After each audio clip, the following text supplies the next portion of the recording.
let me start off with just a couple of cool areas that we've highlighted through communications. Oh my God, I think you're getting invaded. Should I keep going? Is there a mailman? Yeah. Could you hear it? That was nice. That was really nice. Welcome to Connections with BCD Travel, an ongoing conversation about the modern-day travel program, the impact of technology and digitization, and how travel buyers can take control and drive change. Each episode leaves you with practical, actionable advice and solutions to support a variety of program needs. Let's start connecting. Hey everyone, welcome back to Connections with BCD Travel. This is episode 2. My name is Chad Lemon, and I am your host for the Connections podcast. And I'm Miriam Moskovich, and I'm your co-host. If you haven't already done so, be sure to like, subscribe, follow, and download the Connections with BCD Travel podcast. Well, Miriam, we have episode 1 under our belt, and I'm really looking forward to this second session. I think this topic will really resonate well with a lot of our listeners. I agree. So on today's episode, we're going to be connecting the future fit traveler strategy and talking about where experience and policy meet. And this is such a good topic because while we can all agree that paying attention to your traveler's experience is important, it can also be beneficial to the travel program as well. And today's guest has a great perspective to share on how programs can take advantage of that. So welcome to Connections, Kelly. Why don't you start by telling us a little bit about yourself and what you do? Thanks so much. I'm excited to be here today. My name is Kelly Ellis. I'm the practice area lead for our traveler engagement team at Advito, BCD Travel's consulting arm. I've been with the company for coming up on 8 years now, and I really focus in on not only our communication and marketing tactics within our team, but I love project management and strategy development. I've seen our offerings evolve and develop over the years, but really our primary focus has always been aimed at building communication strategies to engage our travelers throughout their journey. Welcome to Connections, Kelly. It's really exciting to have you here today. And I'm really interested in talking about how a traveler experience and creating a better one can translate into benefits for a corporate travel program, right? From happy travelers to travelers booking within policy and even cost savings. So I'm interested in listening to what you have to share with us today and bring this all together for our listeners. Yeah, absolutely. Well, I say we go ahead and get started.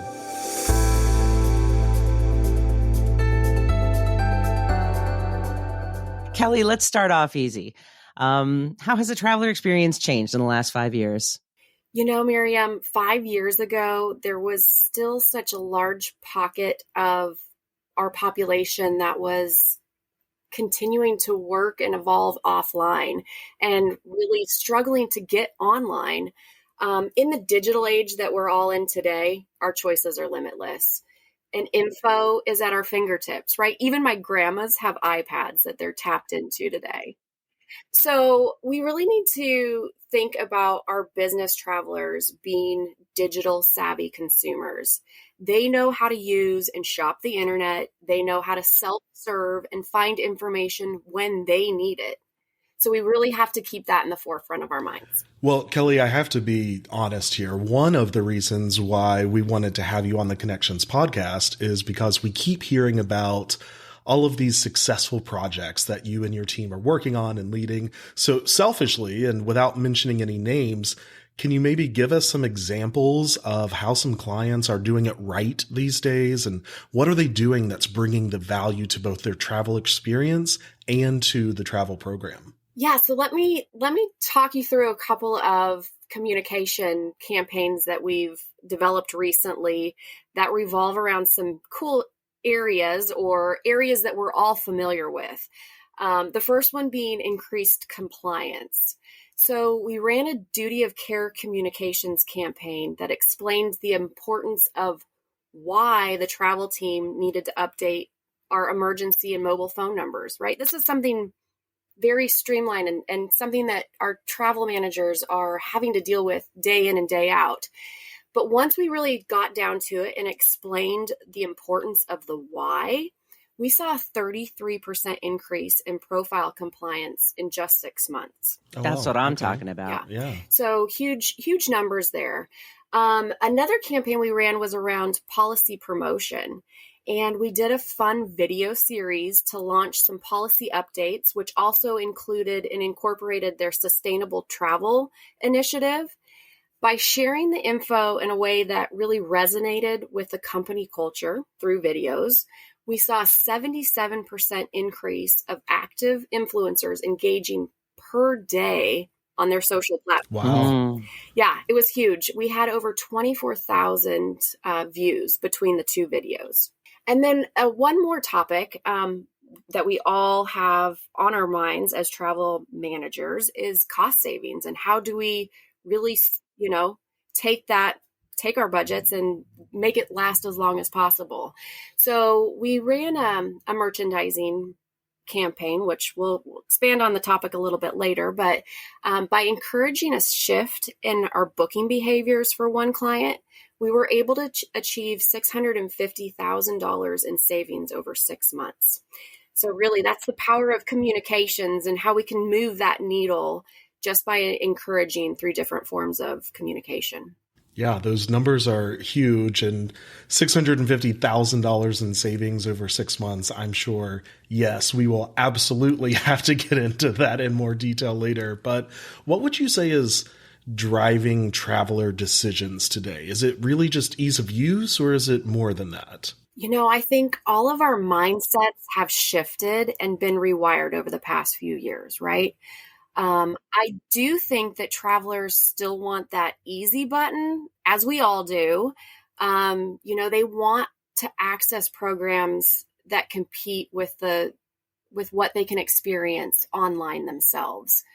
So really, if I had to kind of think about the top 3 areas that come to mind or as decision drivers, I would say having access to frictionless self-serve tools, receiving communications that are value-based, and understanding that there's a ton of environmental influencers that are nudging our travelers into making their own decisions. Can you expand on what you mean by communications that are value-based? Yeah, you have to think about everything that you're writing or putting in front of your travelers with them in focus. So what is it really in it for them? What's the benefits that they're going to feel and think about when reading a communication? Yeah, so like the classic what's in it for me mentality, right? Exactly. And I think once they start thinking about how their decisions are affecting something larger, it's more than just themselves. So it's kind of turning that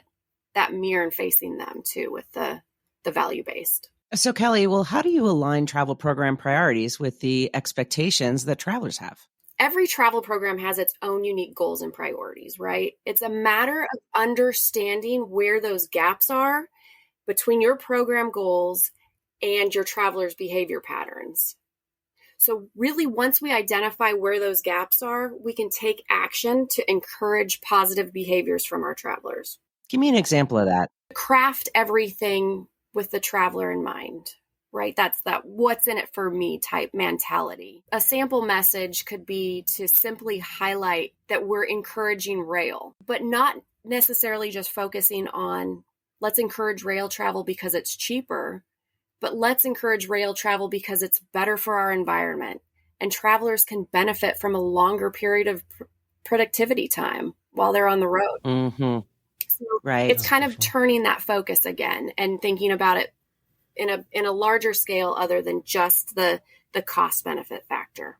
I want to touch on something that you mentioned previously, and that's, this modern everyday online experience, shopping, booking, whatever it is, right? You're saying that it's now influencing the travel buying experience as it relates to business travel, Absolutely. Right? Yes.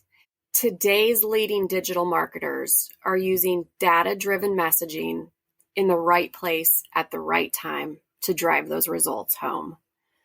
And really, this affects consumer experience and satisfaction, whether we're a business traveler or, an online purchaser after hours.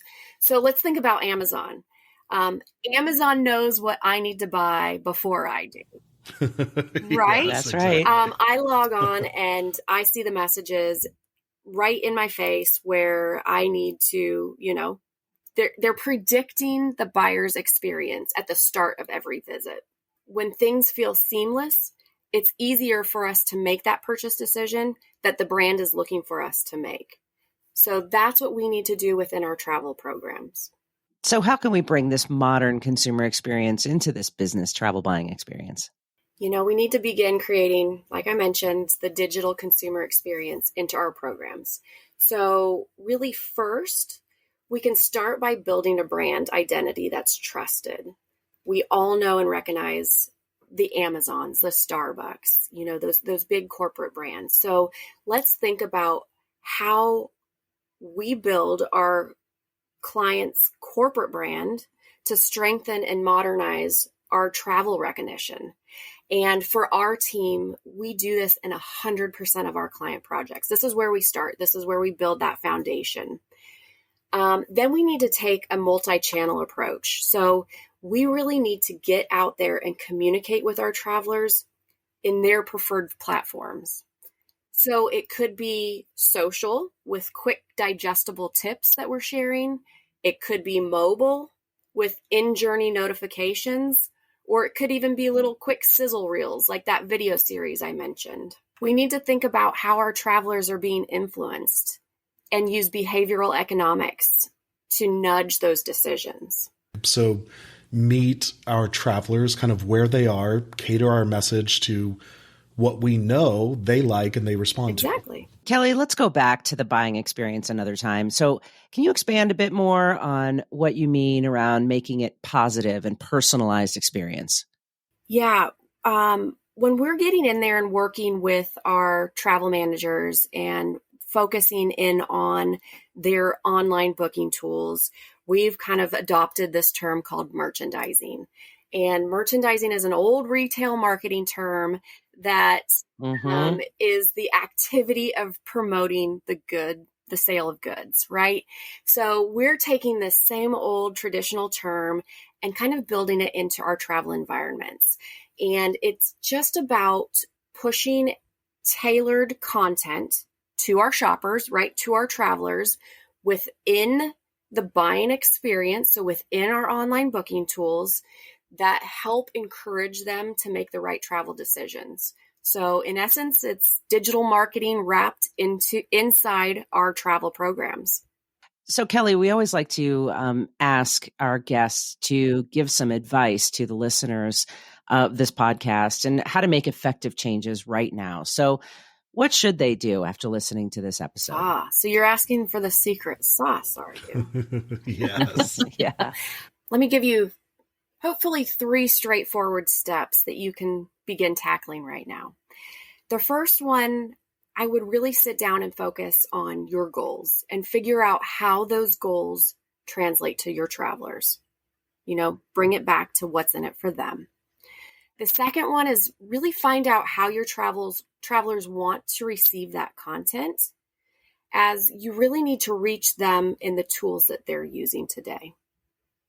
And then modernize and retool your program with self-serve tools that are seamless services that are easy for them to access and seamless for them to... Speaking of those tools, I feel like there's a kind of an unspoken statement where many travel programs aren't actually leveraging all the capabilities that they have in the online booking tools that they've chosen. Do you find that to be the case? Do you often uncover when you investigate with clients that they're not making use of some of the features or some of the controls or some of these merchandising techniques that might already be available? They just might not be aware of it. Absolutely. And I think that the tools are not only being tapped into to their full capabilities, but they're evolving and rolling out new integrations all the time. So it is a matter of keeping a pulse on those tools to figure out what those updates are and how you can tap into them on an ongoing basis. And some of those enhancements you see happening now are related to some of these levers that are new and emerging, like CO2 and sustainability information, right? And things like that. Absolutely. There's a huge movement right now, and a focus for our team is around digital adoption.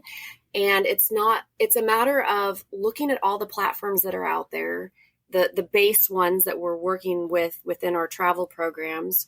But then also there's third-party integration platforms. And then there's even platforms on top of that are trying to help guide that journey for us and train us to where we need to go within that experience. I know the underutilization of kind of online booking tool. That's one of the amazing things you guys do. I mean, I've seen incredible work where you've taken a typical corporate site and transformed it into a world-class business travel digital experience. Well, Kelly, I mean, you said that you were going to give us some tips and tricks at the beginning of the episode to show people how they can reach those numbers and savings, like that $650,000 savings and all that engagement. So I love those tips that you just gave us. And if any of our listeners would like to talk more about what they heard today, or maybe get some more insight from you and your team, how can they get the conversation started? Who should they talk to? Where should they go? Please reach out to me. I'm on LinkedIn. You can email me directly at kelly.ellis@advito.com. I'm always happy to sit down and brainstorm and really think through programs, what the challenge is, and try to help, outline a solution. It might not be a complete end-to-end, marketing or communication campaign, but there's always little baby steps that you can start with to help get this topic of communication going.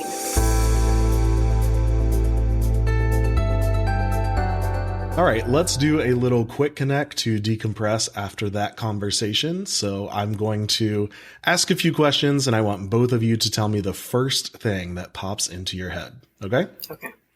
Favorite city that you have traveled to for work and why? For me, it has to be Amsterdam, mostly because of the Dutch pancakes. Tasty. Tasty. I might fall right behind you in line, Miriam, and say Belgium, but it's for the waffle. I'm going to say Tokyo, even though I ate at, even though I ate at a Denny's while I was in Tokyo, but just the people, the culture, the respect, it's amazing. I love it. I agree. Okay. Plane, train, or automobile, which is your favorite way to travel? I mean, I got to be honest. If I'm on the East Coast and I can get on one of those Acela trains, I'm in. I would have to say plane. I love it. I love whenever I'm getting on a plane, I know I'm going someplace new or someplace outside of my 60-mile radius. I'm with you, Miriam. I would hop on a train, especially in Europe, sit back, relax, and take in the sights. I love it. Yep. Okay, last question. Catch up on sleep or entertainment while you're on a flight, or pull out the laptop and work? Well, I hate to ruin my reputation, but I don't read business journals or any of that stuff. I don't crack my laptop. I read ludicrous romance novels. And it's okay. Yeah, that's definitely okay. I would say I start with entertainment and it lulls me to sleep. We are the exact same, Kelly. I have every intention of watching all the movies that I haven't seen in the theaters, and 5 minutes in, I'm out. Mm-hmm. So we're the same.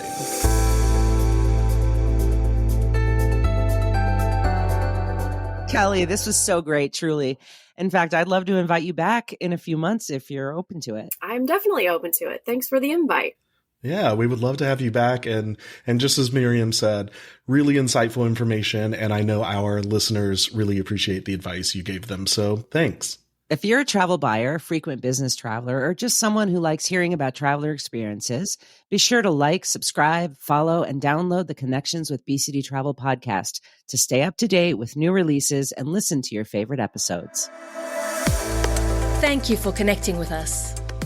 BCD Travel helps customers travel smart and achieve more. We make this happen in over 100 countries as the 10-time award winner of BTN's Most Admired Travel Management Company. Learn more about the information you heard today and what BCD Travel can do for you by visiting bcdtravel.com/podcast.